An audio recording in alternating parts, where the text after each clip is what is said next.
Sau khi tập 1 thì về đi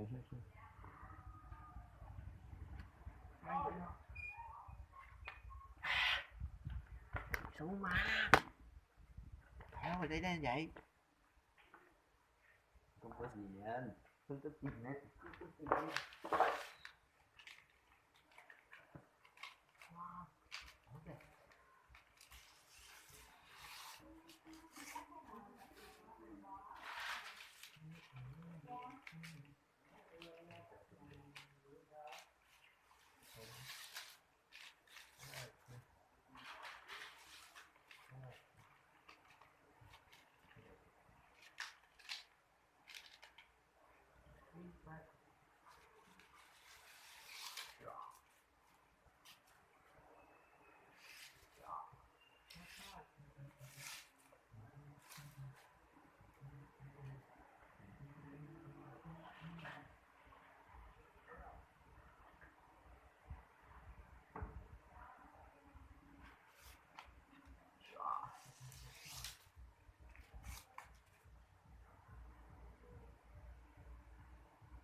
rồi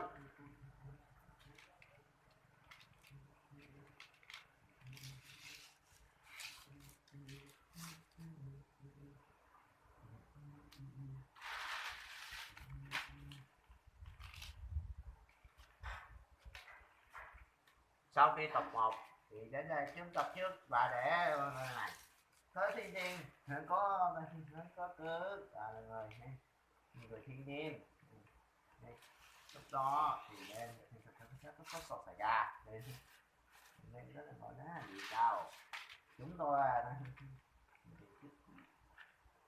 video này đăng ký cho mình sức khỏe cảm ơn nhiều người ơn trân trọng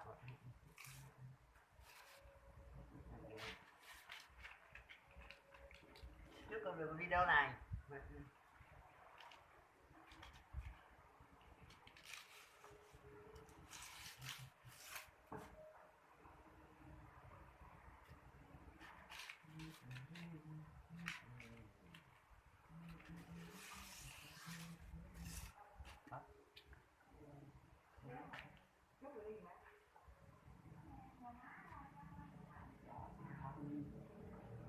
rồi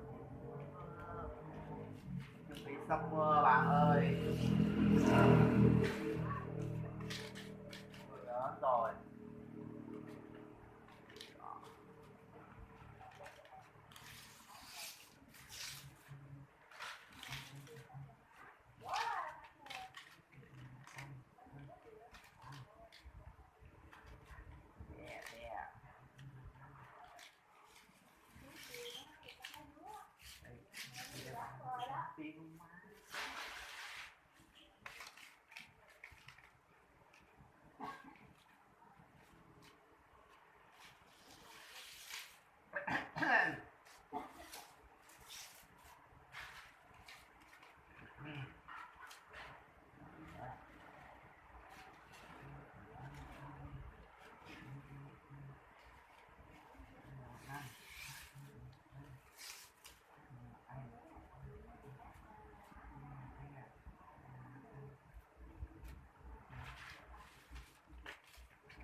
tình cảm của lại tại gia rồi.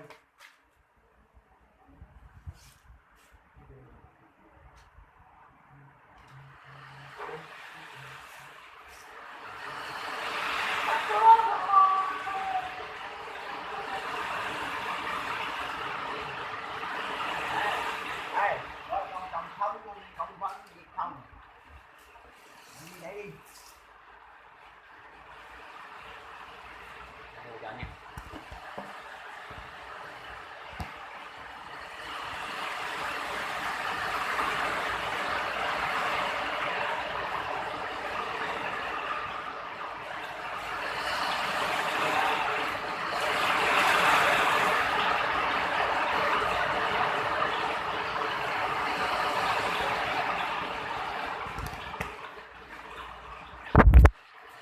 Đi đi.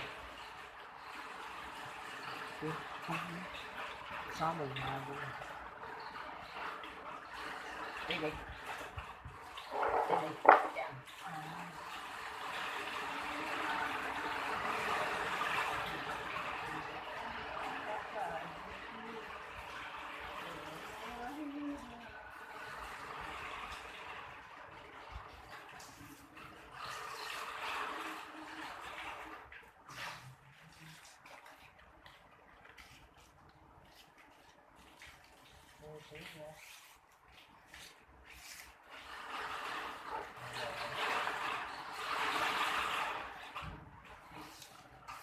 Chuẩn bị quá rồi. Không có.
Đi ra khỏi.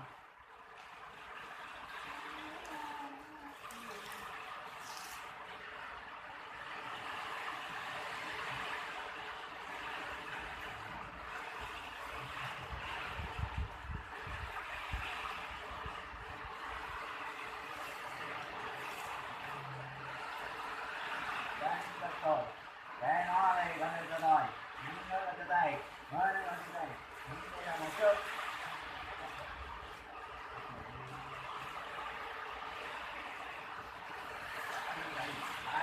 Coi, con đây nào, rồi nào.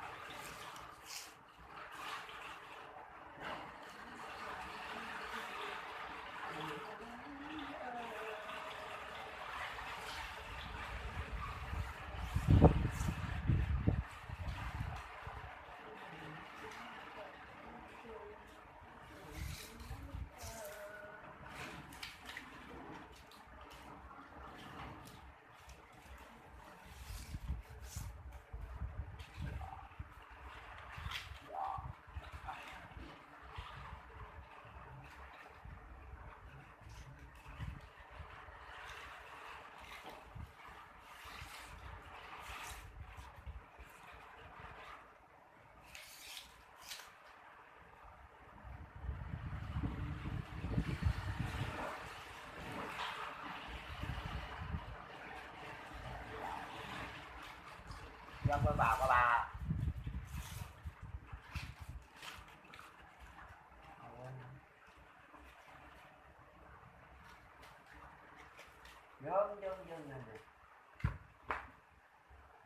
Dương.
nhanh lên.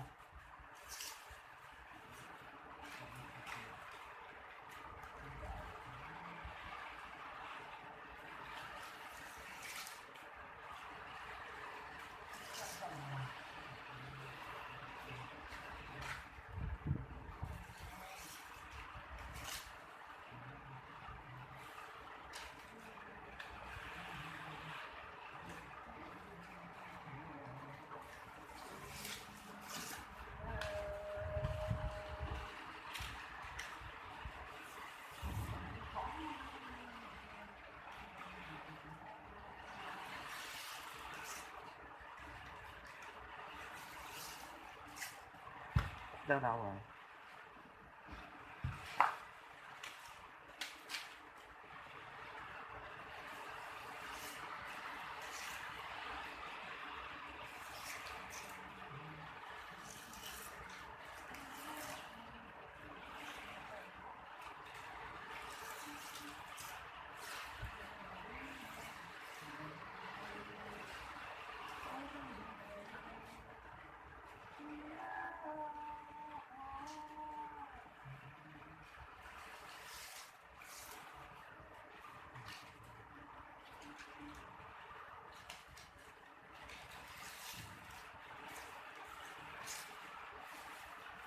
Không có giờ rồi.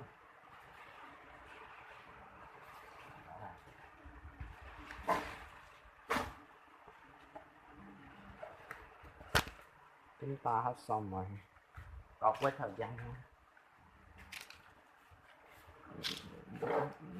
Hủi đi.